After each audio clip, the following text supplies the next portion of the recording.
AgTech Tech Tip: entering report regions and sectional areas. In the latest version of Gradework, report regions and sectional areas have added groups for sorting the regions.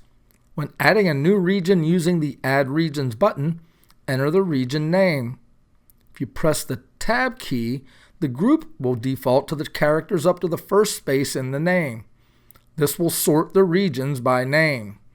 You may change the group name to sort the volume report by different criteria, such as phases or types of construction. The groups may also be assigned a color and pattern when using the Add Regions button. You can create a default list of regions and groups to be consistent from job to job. Click the plus sign beside groups to display the current list. You can edit the color and pattern if desired. Click Export to save this as the default list.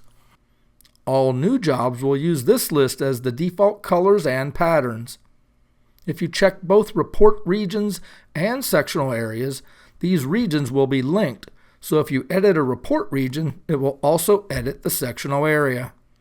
You may now use the K key to add a new region. If you do not use the Add Region option, you may use the line label to enter the region name and group. In entry mode, press the L key. You may enter the name and group. When using the label option, the region will only be entered in the current layer. Report regions and sectional areas can be entered independently. When entering a report region, you can enter the fill factor.